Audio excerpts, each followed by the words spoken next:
join because it's still not loading for me. Yeah, I'm gonna do the same thing.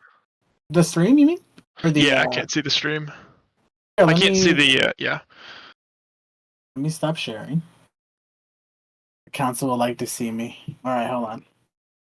Stop stream.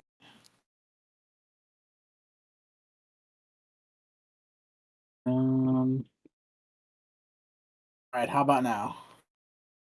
Don't we have an IT department for this? This is killing it. We turned it off and back on, baby. Let's go. Okay, cool. Everybody can see it? Yeah? I can't yet. Because no, I can't actually see it. Yep, I can't. Let me disconnect and come back. Matt Surf says no. Yep. I just think it's funny because I could see it a second ago, and now it's not working. Small technical difficulties, that's all. Yeah, that is weird. It says your stream currently has reduced video or audio. I don't know if it's me.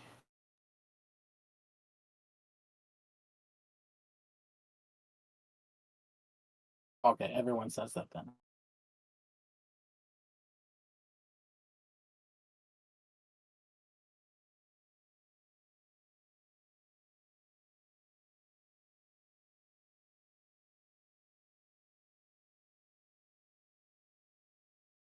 Oh, there's a check. Yes, there is also a check mark. If you look by your name, there's 3 dots, and it might be that it's unchecked where it says show my screen share. Does that show for you?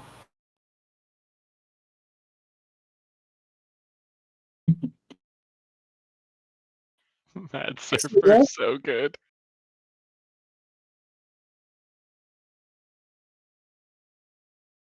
What did you say? Look at Mad Surfer's comment. It's just gold. All right. I'm gonna get started. Okay, guys. So welcome everybody to our first council meeting. I've been talking with you all for such a long time in the threads, and I thought it'd be great to get together and talk a little bit about CAD. So, kind of to show you a little bit about what we're going to be talking about. Kind of give you a little bit of, a brief little agenda here. I'll talk to you about what the council is. Let's do a little mini overview. We got Pixel here who won the St. Louis PQ with Cat Tarkentown, so we're gonna definitely get his experience winning that tournament and crushing it. I got this story about what broke the council, which was just an insane argument and moment. Also, we got a Bubble Boy interview, which is Sharky. Which Sharky is not in here anymore, is he? Just leave. His hand is raised to join us. Yeah. Oh, look at that. Frank, any way you can pull in Sharky? I'm trying to make the picture work, but it's not working still. No big. There we go. We got council punishments to talk about. Then some Boss Green and Django matchups, and we'll wrap it up with my thoughts on Lightspeed. All right.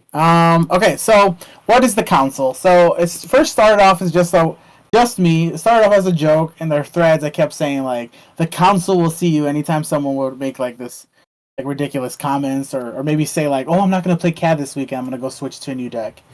And then someone had made a comment who is the council? And I was like, oh, that's just me. But then I started thinking you know what? It'd be a good opportunity to let's bring the best bounty hunters together, to serve under Jabba and really work together to metagame and just be better at CAD and swap ideas. Because I think the thing that I've learned the most was everyone has different styles, right? Everyone has different tech cards, sideboard cards, maybe their local meta they're metagaming for. But I think at the end of the day, if we can get CAD to be the most optimal possible and to get the win, I think that's the most important thing. So I thought, you know what?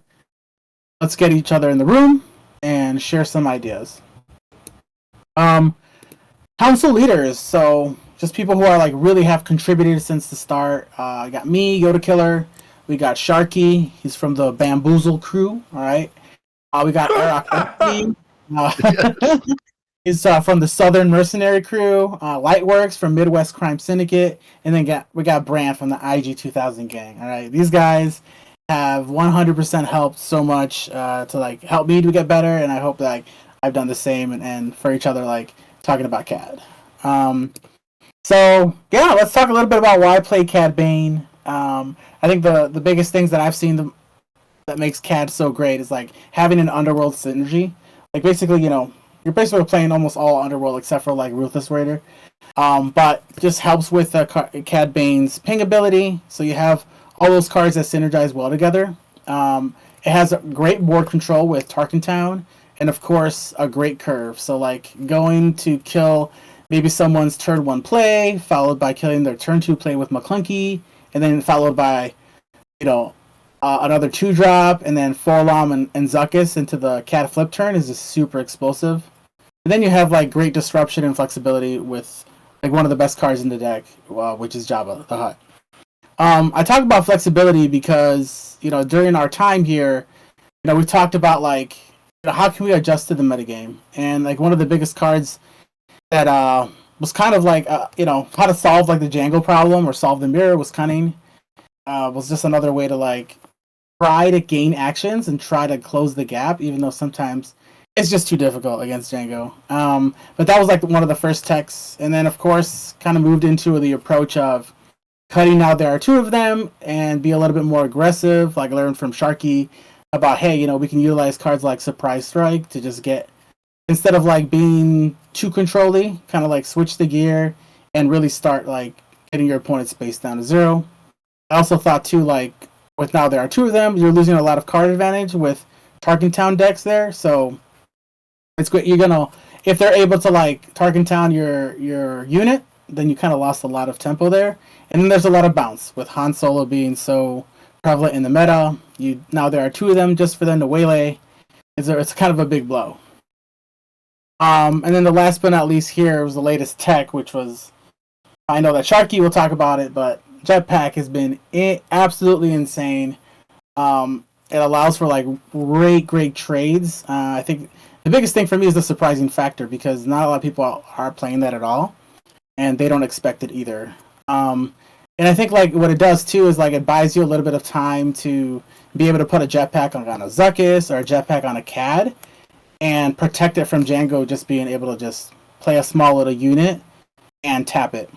And so for me, like, even though it's a hard matchup, no matter what, I think like it closes the gap just a little bit in order for you to like use a Surprise Strike and also just not have them be like killing you super fast in their like post Django turns when he dies. So kind of open it to the crew here and kind of like talk a little bit about what do you think about these cards, and like especially like now there are 2 of them, playing them, not playing them. What do you guys think about like the updates to the deck so far? I hard agree on the now there are 2 of them stuff. The amount of times it's been like into a Forlom or Bosk and you just lose it immediately. It's like I use 2 cards to do this. It doesn't feel as good where cards like Surprise Strike and what you're talking about with Jetpack, it just has extra legs. I think it might have actually been Lego Pizza who inspired the idea from the go fast with guns and surprise strikes in one of the Han games from SEG Atlanta. It might have been him. It was just a Han yellow deck that kind of really spurred that of you can use cards like surprise strike as like the game will end faster than you think. So with our 4 attack units turning into 7 and 6, and then against a lot of 25 HP bases, is like why wouldn't we try and turn the corner and hit the pedal to the metal a little bit more? Where now there are 2 of them, felt like it was like turn 1, I got a Zuckus out. This is really cool. I feel awesome that I have this 6/6, but it just didn't always work out. So when you were funneled down that play line, it felt easy to be blown out. Where playing surprise strikes and just playing more on curve, I think, gave us a lot more versatility. And I taken that. I would have taken that tech to Mobile, but shifted off, and the console will see me. Oh yeah, we're gonna see it for sure. One of my favorite, actually one of the ones that I found that was really good with now there are 2 of them was Zero, because Zero didn't have to worry about talking down 90% of the time. Sure. But at some point I got off of Zero. I think Zero was like 61 and 62 for mine, and I didn't quite bring him along, and so like at that point I just swerved back over to Sneak Attack, and Sneak Attack was massive in my tournament at least. Sneak is goated. I think it's low key one of the best cards in the whole game, and it functions so great in CAD. Yeah, definitely.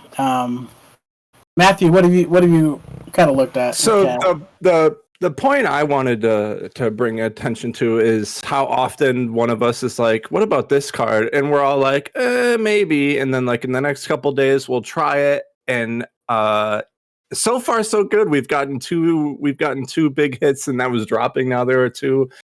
And going to Jetpack is both the defensive option against Django and whatnot, all the ping damage, and having that surprise +2 along with maybe the surprise strike in hand.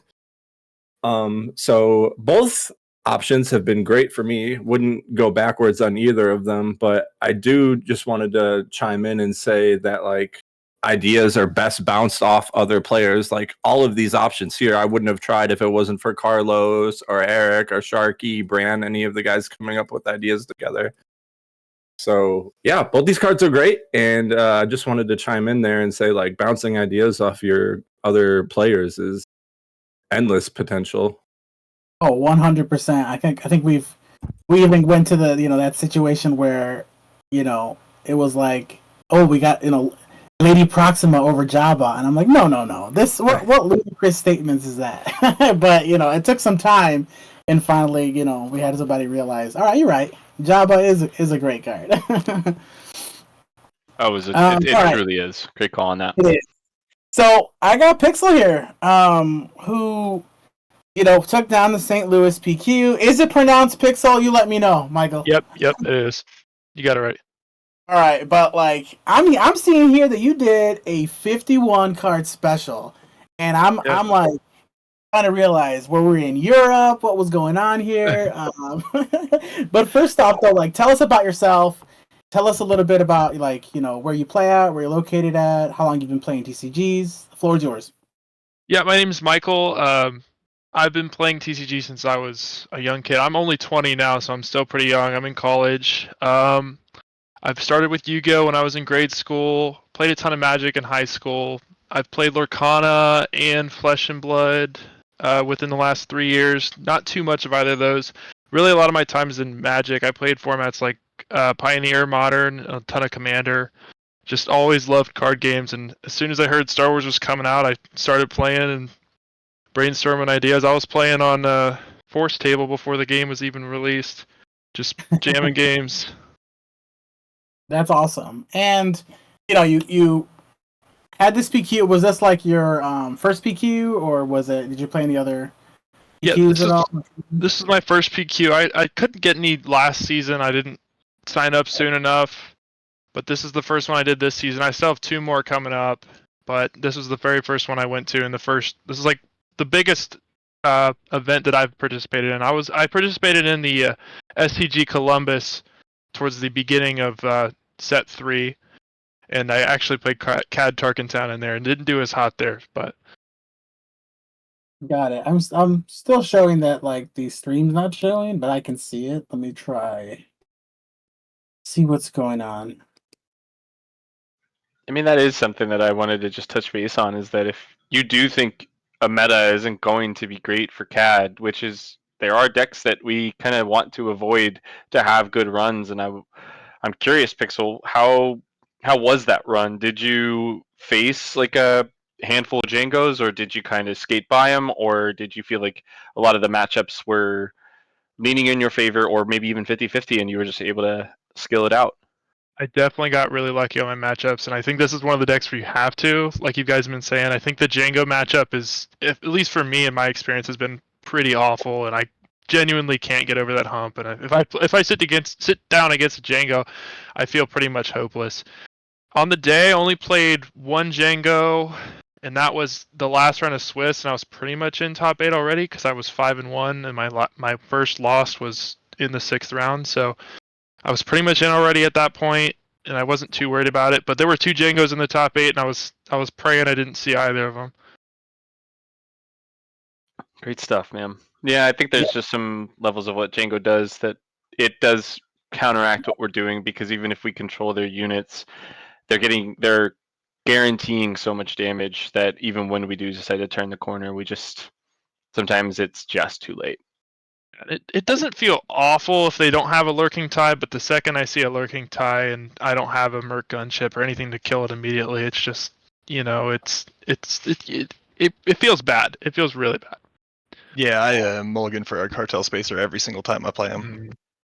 All my homies hate lurking tie.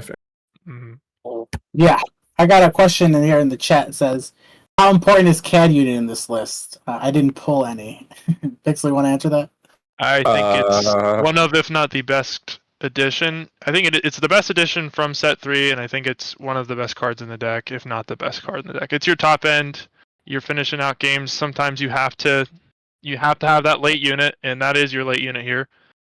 I like to sneak attack my Cad Bane a lot of the time. So you'll see, like you're in range. Yeah, you're in range, and they play a big sentinel, and then it's like, okay, sneak attack Cad Bane unit, and then you just swing with all your ground stuff, and you get in, and he just closes games for you. Yeah, that's one of my favorite plays too. Talk a little bit about, like, I see here, if you can see the stream or not, but like round 7, the last you faced Old Sweepy, and I know he was a buddy of mine who played Django, but you 2-0'd him there. How was that matchup, if you remember that? I don't think I 2-0'd a Django at all in the tournament. So Old Sweepy won 2-0. Oh, he won! Oh my god! So he beat you then? That's the one where I got. That was the last round of Swiss. I got absolutely destroyed. No, I didn't even. I don't think I got his base above 10 points, and I was just getting knocked. That's rough. Yeah, it's hit or miss. It's one of those snowball effects. Like if you can keep them down, damage. If your damage is like, if your base is like at 12 or so, and you're like barely surviving water, okay. But it's just rough. Like when they triple dark wave for Ruthless Raider, and you don't have a waylay to like kind of suppress the damage. Yeah, and there was a point during that game I remember I was like, okay, I've got a Bazine. I'm just gonna play Bazine on turn 4.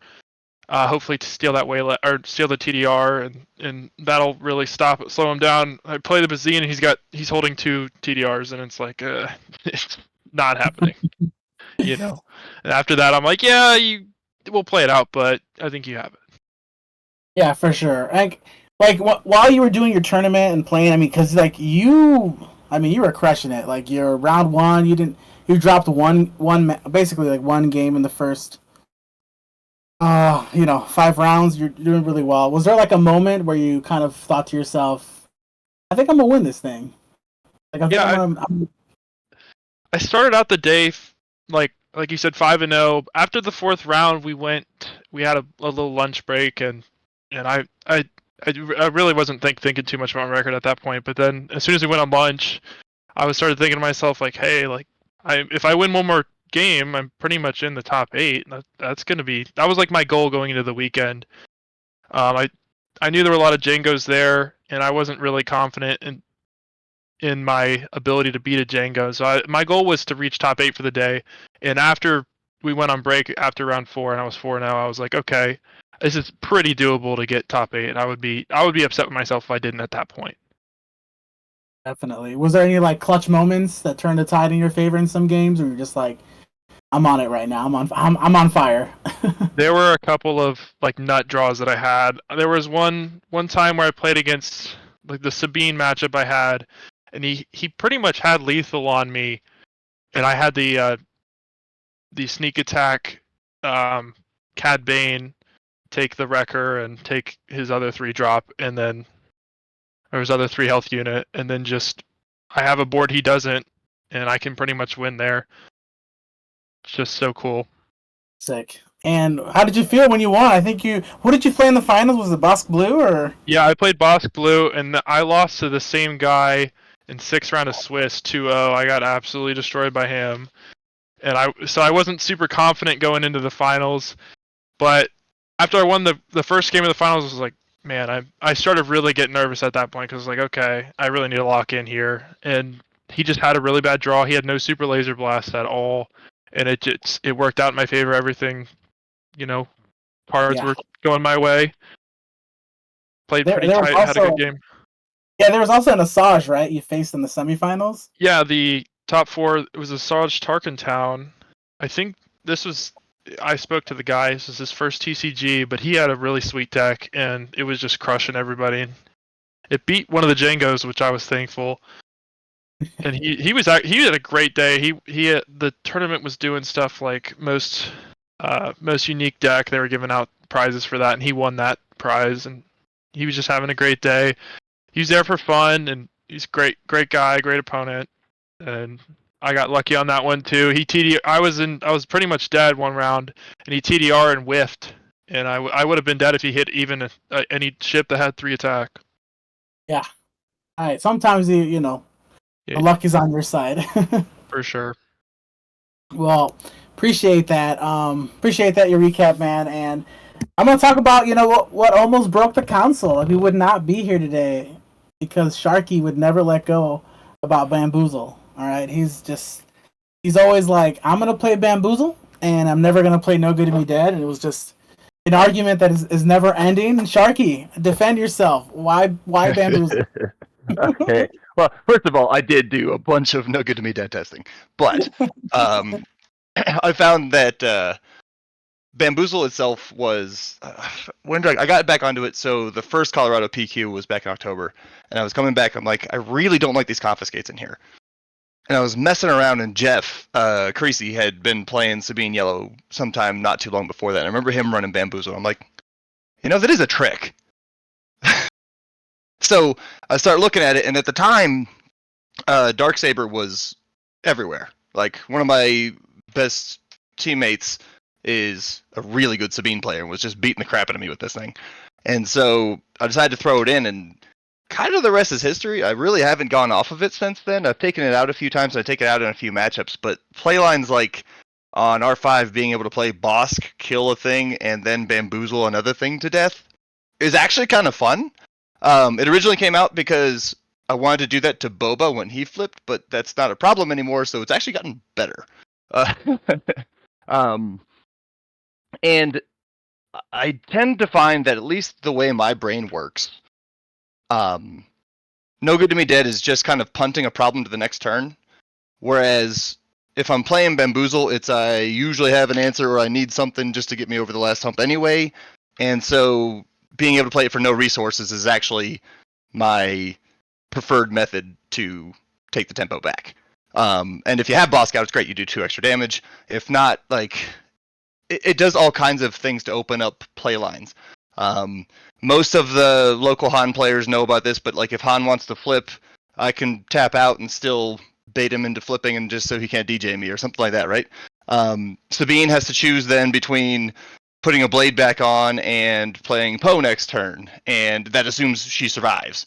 There's all kinds of play lines that it just opens up a lot of things for the way I like to play. And Jabba being able to find it can also be the mind games where you play Jabba on R4, you show him the Bamboozle and basically dare him to do it. It's come in handy a lot of times, and like, to go exhaustively down the list of what all it can do would probably take way too long, but I'm here to answer questions if anybody has any. I have a question. Hi, Ian. Welcome. As someone who is not a member of the council, but am a member of the Han Cabal, I hate seeing both of these cards.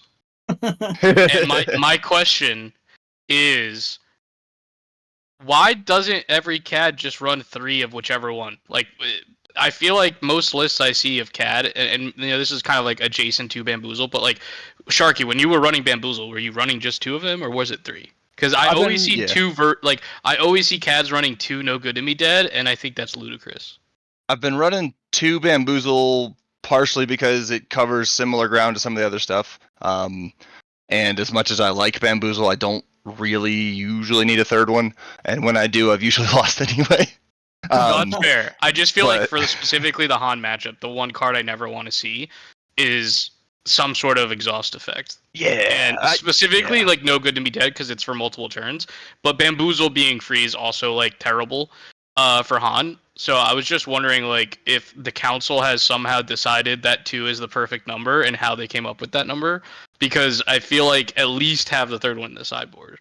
right? Like, Oh yeah. I kind of see, like, we've talked about this so many times. It's like a toolbox, and I think we're probably, at least I say for myself, I'm a lot focused on trying to worry about certain matchups and say, okay, I'm just gonna lose to Django and concede there, and try to like shore my better matchups. And so I always think to myself, all right, look, I have either between 7 to 9 tricks and probably a total of like 11 to 13 events, and kind of try to cram in what I need for that day or for that matchups, and not think about putting 3 no good to me dead. But like, you're right, probably if I'm expecting a lot of Han, it'd probably be a lot more smarter to do that. That's just like from my point of view. that's fair. That card terrifies me. I I also still have think nightmares and okay. PTSD from Boba.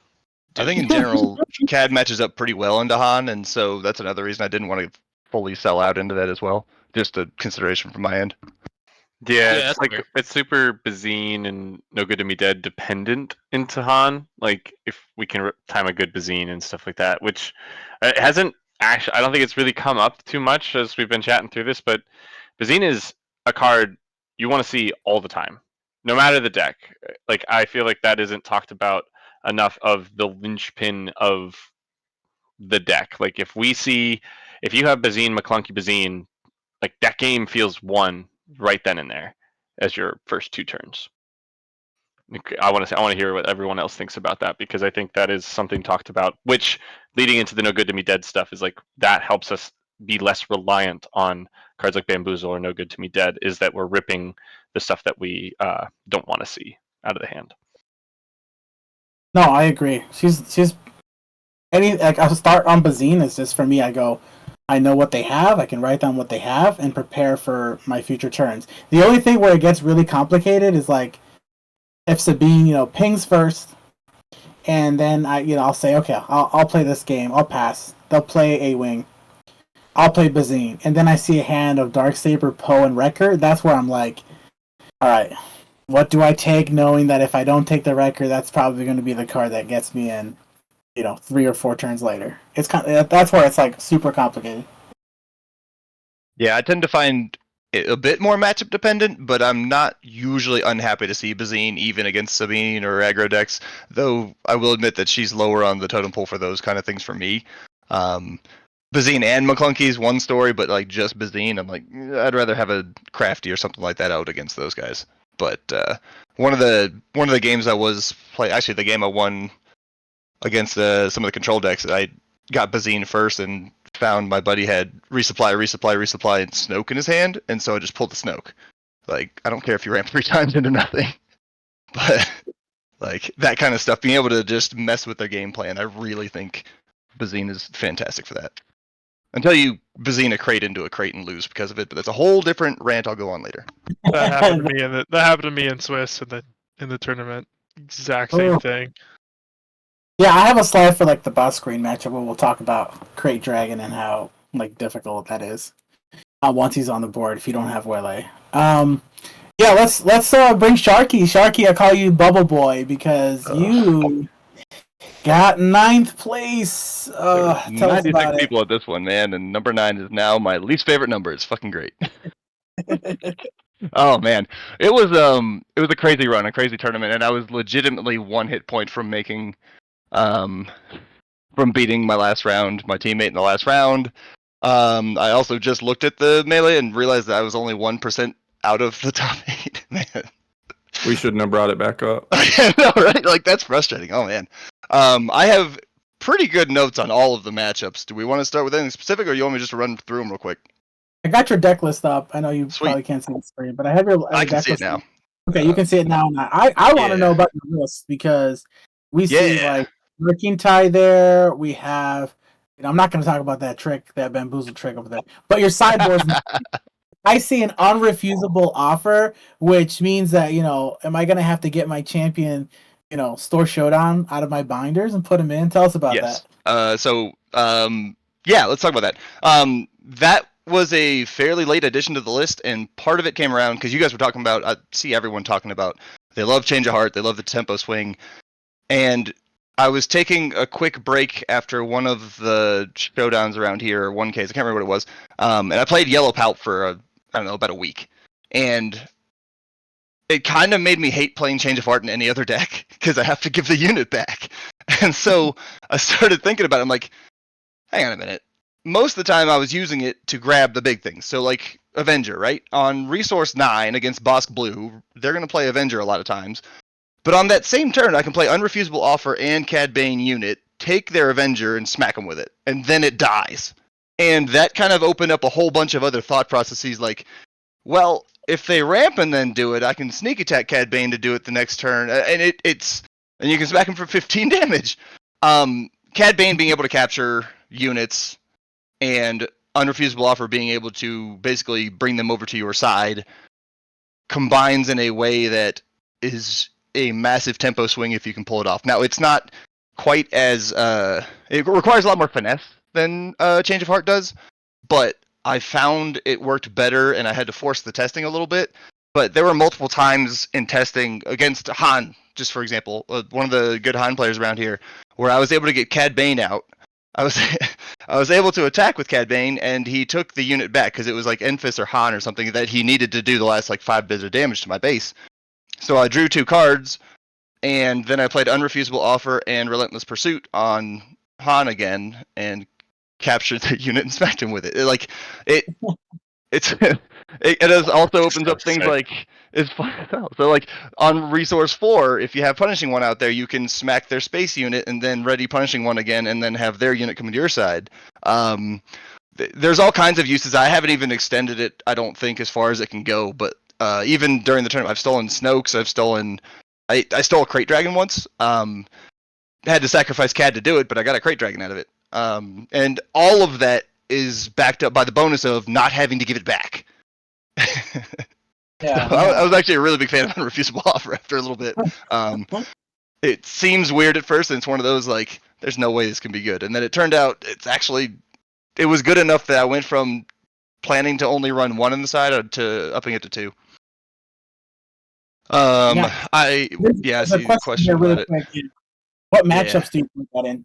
So I brought it in. This is a perfect night for a Swooty B to be down because I don't remember all of my plan at the moment. But I brought it in for sure against both Palpatine matches.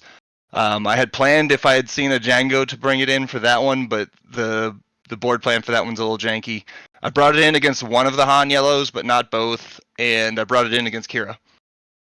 And it's basically into the control-y kind of matchups because you want to take their big unit if you can. I did use it against the guy who ultimately won it to get my own Raider back and basically get a free sneak attack Raider out of it. Or not free, but a 2-resource sneak attack Raider. And so, yeah, it's still in the working out all the kinks to it, but it comes into a lot of matchups. It could even be useful, I think, in Sabine matchups, right? So, like, if they're going to go ahead and ECL Wrecker into your CAD, you play Unrefusable Offer and you kill them with whatever you got else on the board. Usually you have something else still on the board, and then you got Wrecker on your side now. And if you really want to, you can use his on-plate ability, so you can destroy something with it. It's actually pretty good. I didn't bring it in against the Sabine I saw at the PQ, but that's mostly because I felt pretty good after game 1, and I didn't think I needed to change any of the deck. But it's not that it wouldn't work there. That's awesome. How about your Shadow Intentions? Because I know that your area, I don't know why, but it's just so full of control. It is so janky. Shattered Intentions is great as long as you're not counting on it to be a silver bullet. It's not a silver bullet. It's more along the lines of adding extra things that are like Lurking TIE Phantom to the board. A lot of times I'll play the Phantom and Shadowed Intentions in a way that isn't like the most like I can't always play it on CAD unit or Zuckuss, right? I'd like to, but I can't. So you have to play it sometimes on just stuff to draw out all of the hate, and usually it takes a card or an extra card and sometimes 2 extra cards to handle the thing that has Shadowed Intentions. And so you try to use that to get space, some breathing room to get some damage on board and try to push the rest of it if they can't handle all of the things you have. It also makes them really, really hesitant to play Super Laser Blast because you have something that survives it. So they have to deal with that before they can really Super Laser Blast and try to reset the board. Most of that ends up buying you time, especially when combined with like Surprise Strike, the Hot Shots, although I usually take the Hot Shots out for that matchup, but Surprise Strike does a lot of work in that match, or that kind of matchup. I pretty much only ever bring it in for the guys that lean hard control. My buddy who played Kira, who I played in round 7, tends to lean towards the control side of that match or that type of deck. So I brought it in there too, and it does help, but it's not one of those like you play it and win the game. It's one of those you play it and you have to keep grinding them out of answers before you can really push the last bit of damage across. Perfect. And how about the jetpacks? What did you think? Jetpacks were great. During testing, one of my favorite things to do was put it on Greedo and have him hold Sabine hostage. But that didn't happen after the first time it happened. So, but a lot of times you can put it on a lot of different units and kind of changes the math of what your opponent is doing. They can't just eliminate the unit that now is a 5/5 shielded Boba or a whatever it ends up being, or in one matchup against Bosk, when I was still not bringing it out against Bosk, he had to force choke. He tried to force choke Cad, and I put a jetpack on him so he couldn't open fire to kill him. It's another one of those you grind them out of answers, and eventually they're gonna get them, but it definitely makes it so that you can trade up with a lot of things, so you can use it defensively. It pushes damage, so you can use it offensively. It's pretty dang versatile, especially if you can smuggle it as well. It can kind of offset a lot of the card disadvantage that I tend to go with the bamboozles. So if you're going to bamboozle or sneak attack in a match, you're already hurting for cards, and pulling stuff out of your row is actually kind of like having extra cards there too. Yeah, for sure. Well, man, do you have any other PQs lined up, or? No, unfortunately, I don't get to go to too many PQs or any more PQs for this set. They don't have too many in this vicinity, and I'm playing in a hockey tournament in the mountains during the other ones I could have made. So it's not going to happen for this one. I see a question about Relentless Pursuit. Relentless Pursuit is so good that I actually brought it into dang near every matchup, and I'm considering trying to find a way to make it main deck. In both Han Yellow games, I had Cad Bane out there, and I was able to cycle Cad Bane, give their unit back, Relentless Pursuit it back, and it ended the game. So it works against Sabine. It works against pretty much everyone except for the control decks. That's the only card I really don't bring in against control. Perfect. And I think your next tournament will be at Beatle, right? That is the current plan, unless somehow a 1K pops up around here. But yeah, it'll be that one. I'm pretty excited for that too. It's gonna be fun. That's going to be great. We get to meet each other. Hopefully we don't play each other. How about that? I'm going to bring you a Bamboozle card and sign it for you. All right, deal. Well, we got some reprimands to do here because... What is this? We got people who decided to abandon the council, and I always say, I'll see you. The council wants to see you, and the council has seen you. So we're going to start with Lightworks. Lightworks decided to play... At the Lansing PQ, decided to play Anakin. So, tell us. I guess what I want to know is, why did you decide not to play Cad? Wow, why did I abandon my friends? I had to have Sharky have his weekend instead of taking it from him. No, I was just struggling into the big green decks and Han.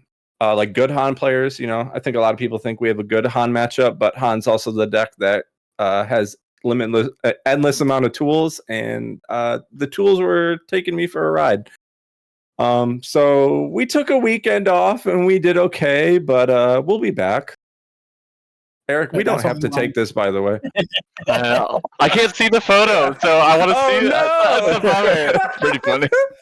Ian, help us out. What's up? I said, help us put the picture up. Oh, wait, which picture? Of the slide. They just need a screenshot of the current. I put it in the chat. Yeah, there we go. I'm sorry. Oops. Eric, let us know what happened. And actually, though, congrats to Eric, because for sure. He made top 4. He lost to Frank. Yeah, great run, dude. Who ended up winning the PQ with Sabine. But tell us how it went, man. So I was deep in the tank after the Gaucher PQ where I lost to Han Yellow with Cad, and kind of ran myself into a lot of places of how Bazine and No Good to Me Dead, the Cad into Han felt sometimes, is that, and my games went exactly the same. Game 1, mediocre hand, mulligan, mediocre hand, no good to me dead, we lose. And I was like, okay, cool. Game 2, bring in some cards that might help out. And then mediocre hand, mulligan, mediocre hand, no good to me dead, just get run over by Han, and that was just like that was the how my tournament ran, and it just felt not as great. Now I think with some of the techs, if after bringing it in because I'm still on now there are two of them because I think in the second game there are two of them twice against Han, and it did not matter. So keep that in mind. So yeah, that I think the slightly lower, the third boba, and going with the surprise strikes and jetpacks, I think would have felt a little bit better, and but made the meta call going into Mobile to play Han, a deck that I'd been really high on because it is like very good into Han Yellow. The one that I would say it's better into the value version, the Rebel lower to the ground version. If they stick like a rogue operative with a wing leader, it's like, oh cool, this game can end really fast because we're only on 25 HP, so it can be hard to deal with on those early turns, especially if they cheat out twice. But after that, you're like the value version you feel good into. It brings the Django matchup to very 50-50. Your Sabine matchup goes from probably being somewhat favored as Cad, but to being 50-50, which is kind of where you want to live. And the Hans matchups were the bad ones were Cad Tarkin Town, which isn't too much of like a wildly popular deck, but I was going to get housed by that. And then Quinlan Tarkin Town, I think were the worst two matchups for the deck. But if those aren't the most popular decks in the room, I felt pretty good. And the other deck I didn't want to see with Hantu was Anakin Blue, and I started the day facing an Anakin Blue, losing game one, won the next two games, and then found myself going on a pretty good run.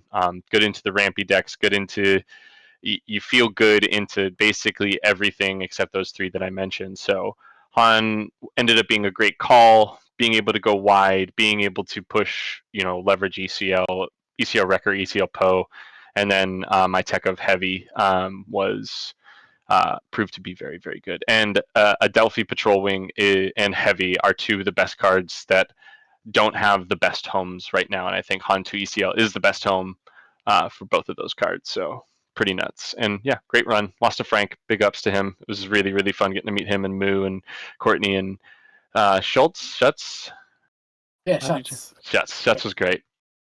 Awesome. Yeah, I see. Apologies for not seeing the screen. I think I tried to fix it again and I made it worse. So apologies there. Well, thanks guys. The council accepts you and forgives you for, not playing CAD, but it's okay. I'm back on the testing for CAD for sure. All right, let's talk a little bit about Boss Green because it seems to be, the deck that is rising a ton. And tell us a little bit about that match if you've played it already, and do you think it's favorable, or what's some strategies against it? For what's worth, I haven't had any issues with Boss Green, but not a lot of people are running around me. Generally, but if they get to crate, it's a problem. But you can usually put enough damage out with all of the gas we have in the deck now to at least keep them on the back foot. And McClunky kind of stops a lot of the bounty problems. Interestingly, it's weird to flip your leader there because it's an easy target for bounties, but you kind of got to be a little cagey with that one. Yeah, I guess my main issue with this matchup was I was really struggling if they got to crate or a reinforcement walker I couldn't do anything about. So really just to put emphasis on cards like McClunky, waylaying your own, or bazining away the threats. Was really all the advice I have against this. It's kind of inevitable if they get to their threats, then they're there and we're not. Yeah, I think I can deal with everything minus crate. So yeah, this is another one where your unrefusable offer ended up being pretty good too, and the couple times I used it, which is kind of funny when you take their walker. But definitely. All right. How about Django? Let's talk about. I know we've talked about it so many times, but has the jetpacks helped? Have you guys tested into it and see if that helped a little bit, or Cunning felt better, but jetpack does help. I think those are the two best cards that we have at our disposal to improve that matchup. And they don't always win it, but they are great options to have. Like everything you mentioned about Cunning was spot on, Carlos. Something I found that Cunning didn't work for me is because it costs 6. So that's another reason Relentless Pursuit's in my list, is Django specifically. And I can understand where cunning comes in, but it didn't work for my brain too well. But Relentless Pursuit was another one that's, I wouldn't say leveled the matchup out, but I'm feeling almost 45-55 into Django, especially post board, which is a lot better than it used to be. You want to get the Ruthless Raider and put it under Cad, right? And like protect Ideally, Cad. yeah. And I mean, I'm going to keep harping on it, but Unrefusable Offer comes out the same turn, so if you can flip Cad to bait them into playing Raider straight up, you can take their Raider and get a free sneak attack Raider out of it. Perfect. Okay. Let's I think before we get into like Lightspeed, Kira, I think that's a big one that a lot of people want to know about. Is, do you have issues with Kira? And a lot of people always say that's so bad for Cad, but what are your guys' experience running into it? I think this is another one of those matchups where you want to Bazine away the problem card, and the problem card being Overwhelming Barrage, at least for me. Oh, that's interesting. That's not the problem for me, but I can see that. I agree with the methodology, though. I like to rip ramp, OBs. I lost at Gaucher with playing into space, because what it allowed them to do is, if they were able to ramp on the ground, and then Devastating Gunship is very good into our deck. Yes. And I think that's where we, especially after a Kira flip and everything, because everything will be really easy to chew up, and they can save their DCL for that. And now they have a big beefy unit that is really hard for us to deal with. So I think that's my suggestion, is to avoid space and stay on the ground, even though you're going to give them a super laser tech target. But have the answer for Kira when she flips, and then at that point, when she's only going from 5 to 6, is like, that's where you that's where you really try and get ahead, make their Vaders worse, and time a good Bazine in at that point, and don't allow them to have a big beefy devastating gunship like I did. Yeah, that one's brutal.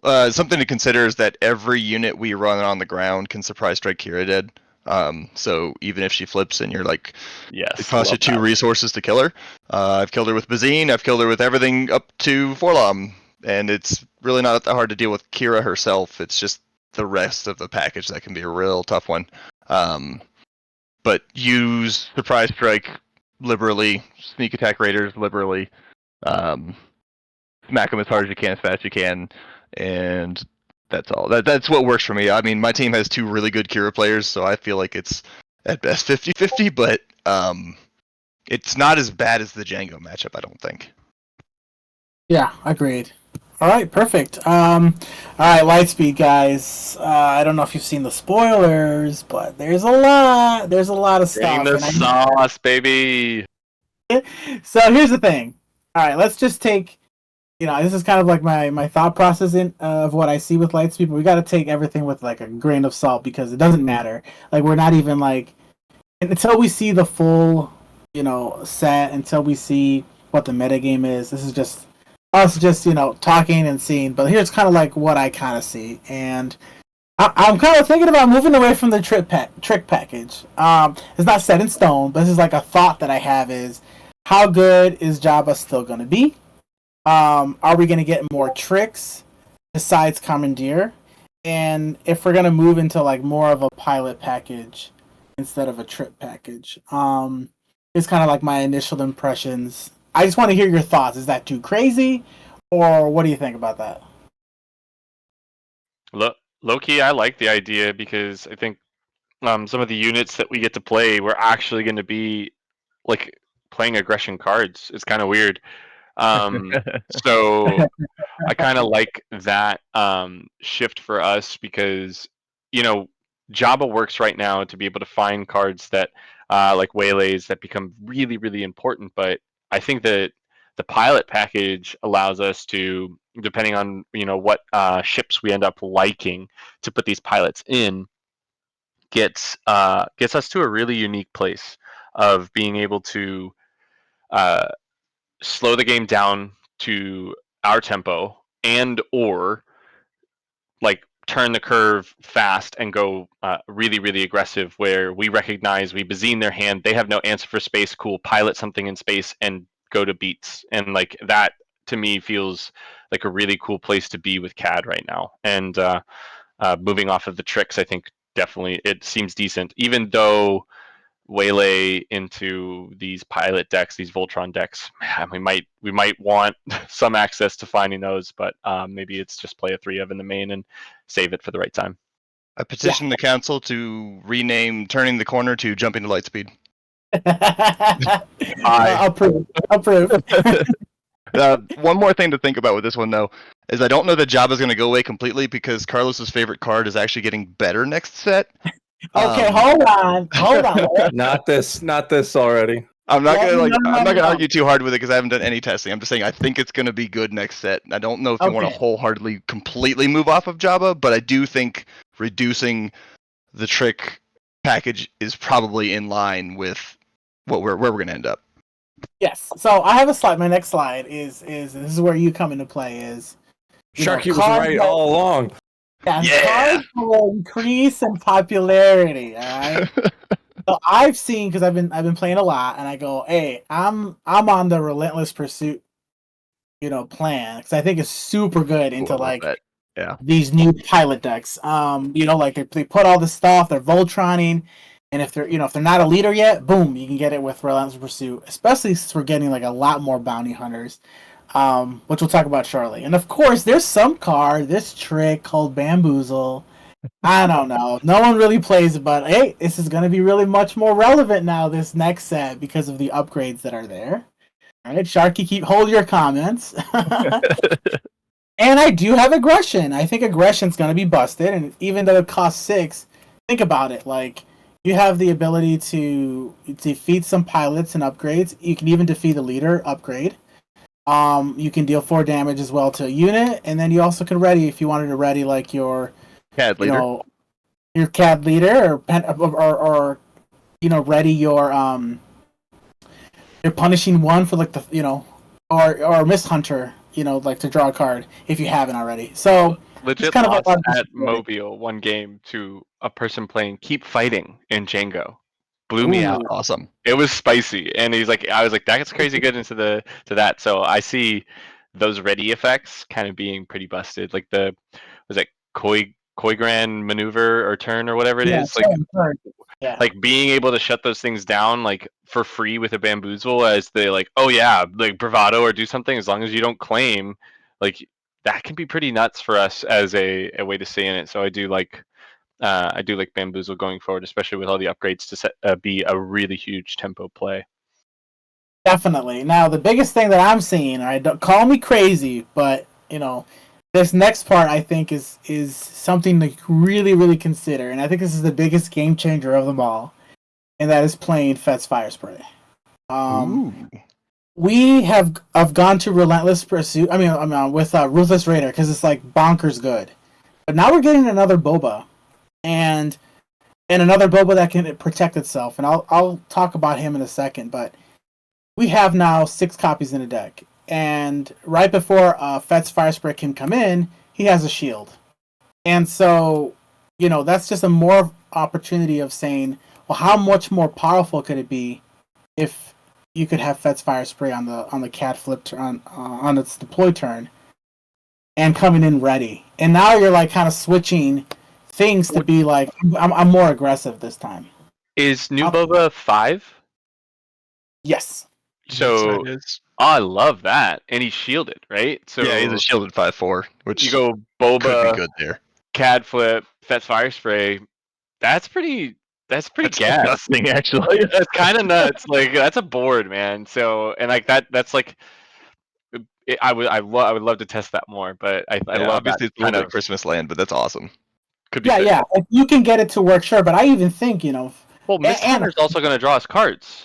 So think about that. We're going to be drawing more cards with this deck now too. So maybe I'm jumping ahead. Sorry, Carlos. No worries.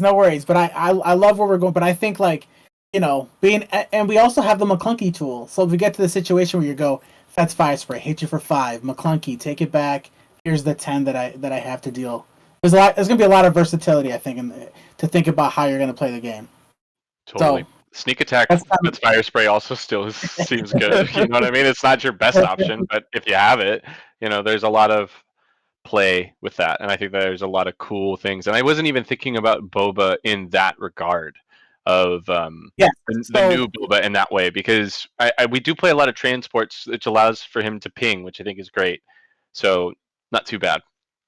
Yeah. So, and I'm glad you're thinking about that, because this is my next slide, and this is called, like, I call it the dual threat pilot package. And I think of the pilot packages of, there are some that you want to play them as ground, and then second wise you'll play them as pilots.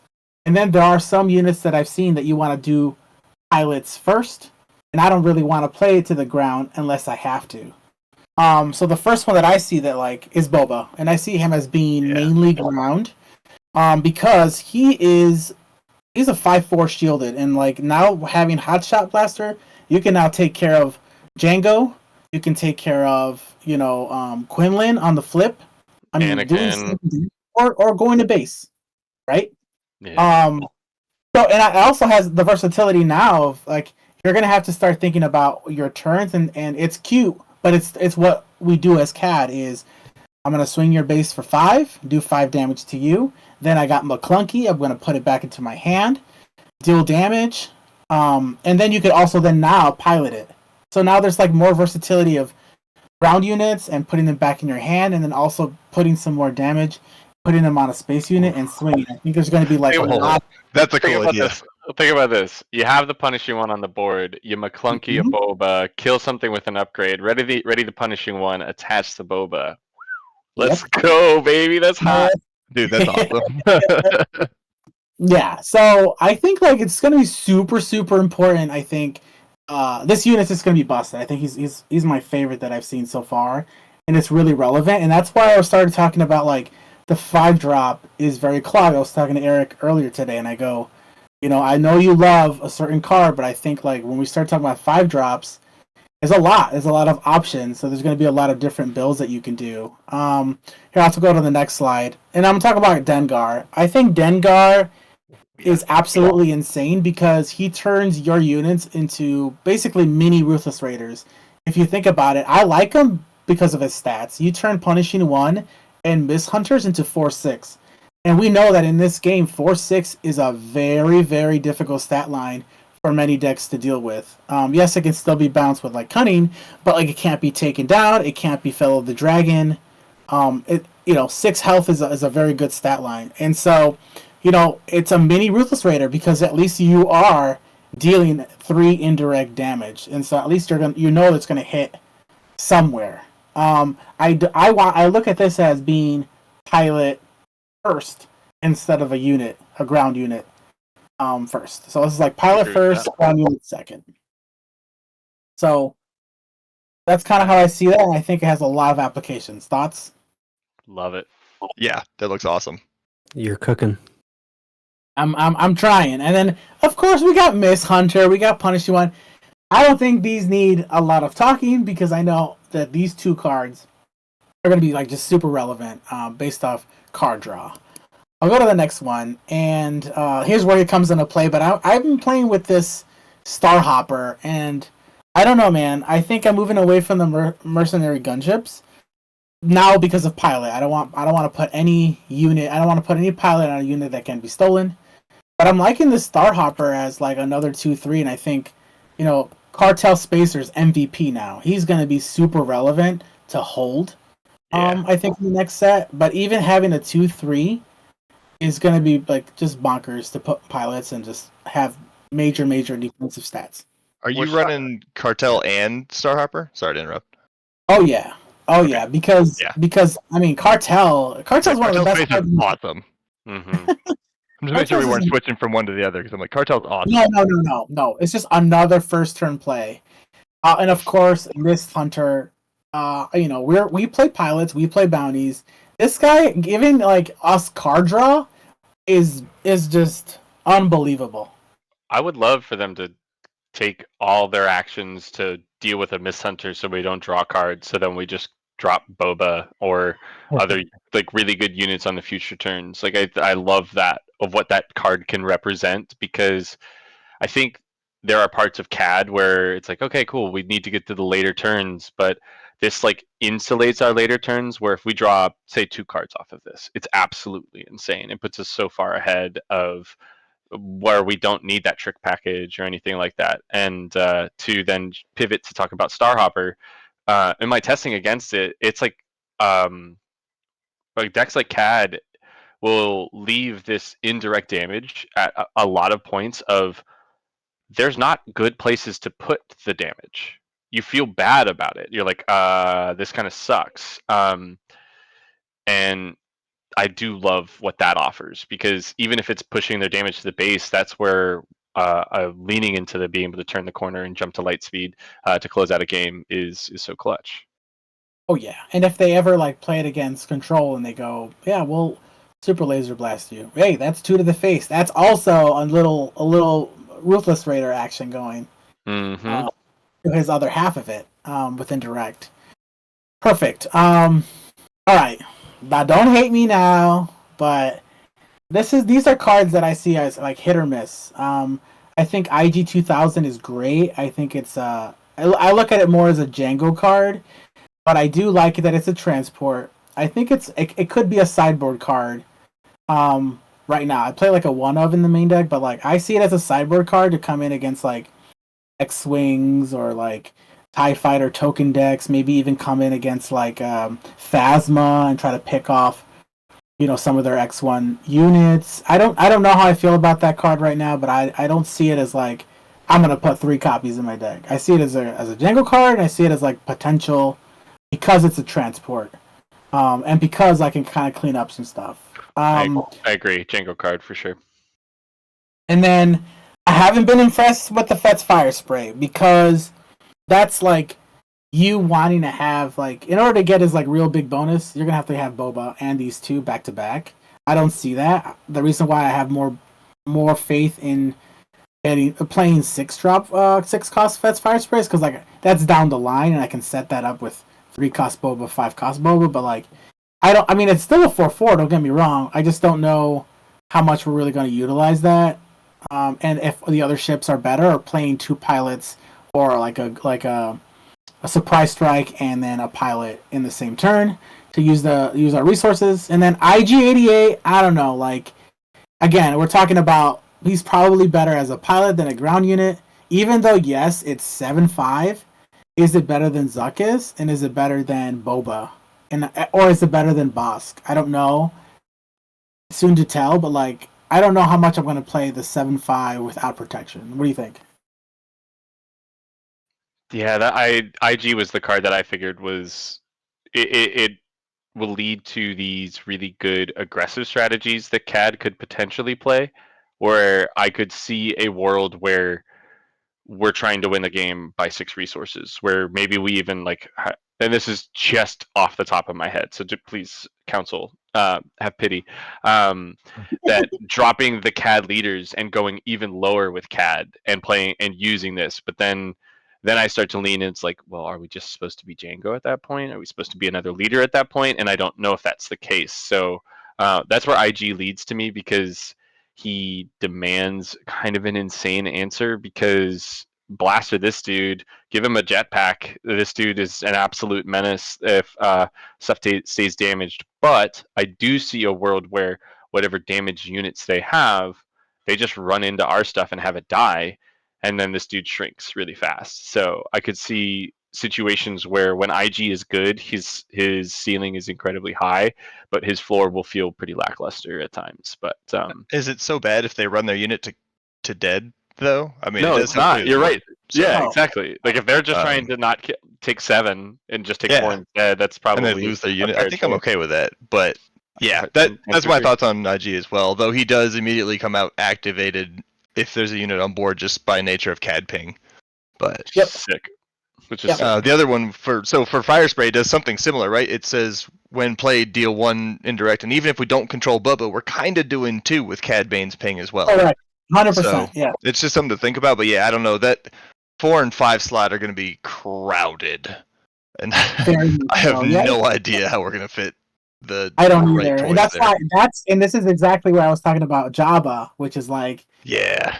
Do I want to play Jabba now? Is playing Jabba, the right call? and I'd rather start doing the space package pilot package versus, It's definitely oh, worth testing.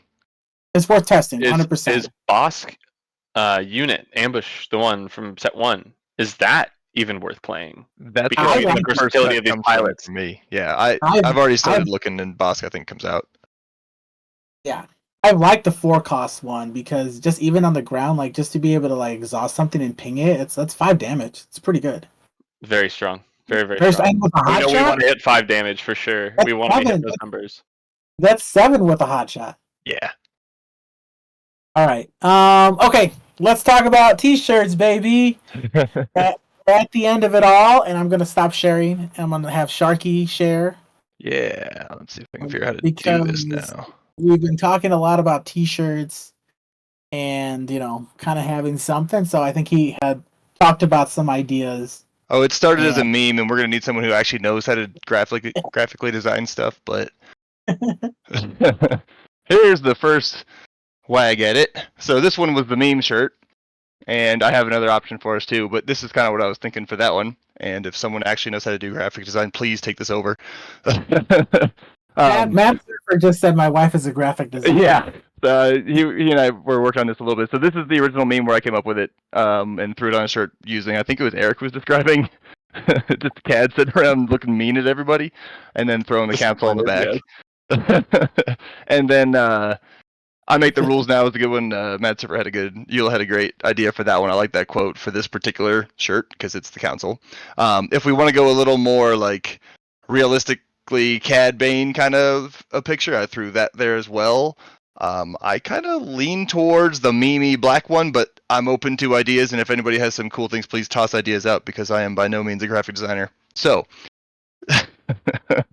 I love it. I think we should like mock up some stuff, and then like we'll put a poll up in our thread, and we'll. I love that idea. I love that idea. And honestly, I think something to kind of keep celebrating what I think this group has kind of felt like is that like there is no it's we're all in this together kind of thing. Like we want to test stuff and we bounce ideas, and that's what the council's all about. This is an awesome council of note. I love this group. Same. Definitely made me a better player for sure. For sure, this is our first meeting, and I had a slide here. I'm not gonna share my screen, but it basically said meeting adjourned. But I appreciate people coming out. I didn't share my list or anything because it's just like we still have to wait for more cards. I just playing and testing and going from there. But I think the more cards come out, we can kind of see how this deck is going to change, and I'm sure we'll exchange ideas. But I just want to thank you guys for taking the time out of your day to come here and share your stories and chat. I also want to thank people in the audience for asking questions. I'll put this recording like on my YouTube channel once it's there, and then we'll see when we'll schedule some stuff. Maybe once like the set is fully spoiled, we can come back and talk about. Yeah, you know what? We'll start. You know what I'll do? I will also invite other CAD players from other colors, like blue and green, and we'll pick their brain too, and kind of see like other stuff and what they're cooking with too. How about that? Love it. Great plan. Awesome. All right, guys. Thanks for joining. Thanks for having us, buddy. Carlos, you're the man. Thank you so much, Carlos. Good job, everybody. Frank, Still not playing CAD though. Sorry, boys. Can you hear me now? You're so audacious, Ian. Goodness. Can anybody hear me talking? Ian, you're gonna see Sharky. You're gonna see Sharky and Anybody hear Frank? Piato, by the way. Oh, let's go. Can Frank? What's your name? What's your Sharky? What's it? CCC? Is it? Yeah, we're the Colorado Cantina crew. Ooh, that's hot. Wait, who won't be there? Won't all of us be there? I won't. So it's up in the air, but I have a chance. Because I'm a professional disc golfer, and so we know. I just need to. I don't know if everybody knows. So yeah, no big deal or whatever, guys. Hello. So that weekend, like I could have maybe managed it, but I had the opportunity to run a couple events and guarantee a couple G's. So it's like you did start at 2:30 then. Let's keep in mind, I don't make much money playing disc golf, so I have to. These extra monies where I have the chance is just so close. So it was a bummer because Frank and I were talking a ton about it, and I'm kind of bummed to miss it because being like he was saying, it's the event we all would want to play in for FFG to run for us. You know what I mean?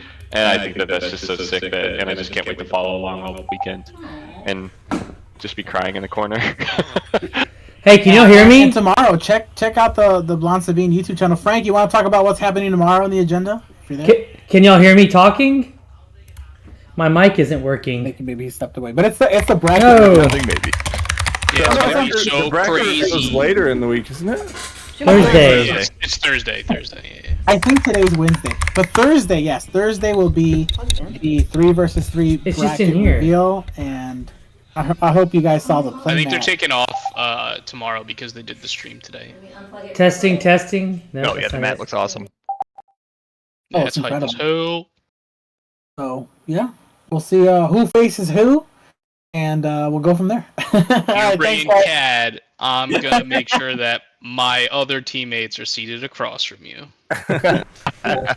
Because in my limited set 4 testing, I have not been able to beat Cad with like anything. I like the sound of that. Hello. Guys, I'm cooking. Hello. I am cooking in set 4. I don't know why my mic's not Thank you. working. I'll be real. My wedge deck, it needs a little bit more like stress testing, but I have one on. If I go uncontested in space, it's like 4 resources. The game is What? done, homies. The Kinda big nuts. problem that I was having was that I really needed to play a spaceship on I turn put 1 you on that stage. wouldn't get Tarkin Raise your Towns. hand. And Yeah. if I don't do that, it's really hard Just raise your hand. to get like That's a pilot hard. deck off. That's the hard part of the CAD that I will always be difficult. Where it's like I can't commit until we get all the reveals because we might get a ship that is insulated, like a shielded ship that's a rebel unit, right? Like it would be. Ooh, that would be so hot. It'd be clutch, and like being able to find a crafty smuggler in space for a wedge list could be kind of nutty. But yeah, obviously Dreamland stuff, but we'll see. Hey, can y'all hear me now? Yeah, Frank. Yes. All right, I had to switch to Courtney's computer. I don't know why. Something about me hosting the event is stopping it from my mic from working. Just in your channel, I don't get it. Whatever. There's fantastic presentation. I mean, I learned a ton watching through that. And the set 4 cards you're talking about, there's a lot of leaders that would go good with some of those cards. So I'm excited to see what we brew up in set 4. It's gonna be a Definitely. good time. This could be That's super gonna dope be for sure. gonna be great. I'm waiting for like a ship that's underworld and has a shield. That's what I'm waiting for. Oh man. I think they didn't realize how good they made shields when they were like, yeah, let's just like have pings everywhere. But yeah, we're doing the 3v3 bracket reveal Thursday at noon Eastern. Definitely Colorado Katina crew is in there. I'll give you a spoiler. There's 4 regions. They're in the Kashyyyk region. Ooh, that's gonna be a fun one then. Ooh. You got one of the KTOD boys with you then. Yes, Sure. there will be a KTOD team in your 8-team region. But I'm gonna see if I can convince one of the other guys going to hop on. I'll be at work, but I'll see if I can get them to hop on and talk about it. yeah, we'd love to have one of you guys come on the bracket reveal show and talk about your team for sure. Gonna be good. That'd be great. All right, perfect. All right, how do we end the stream?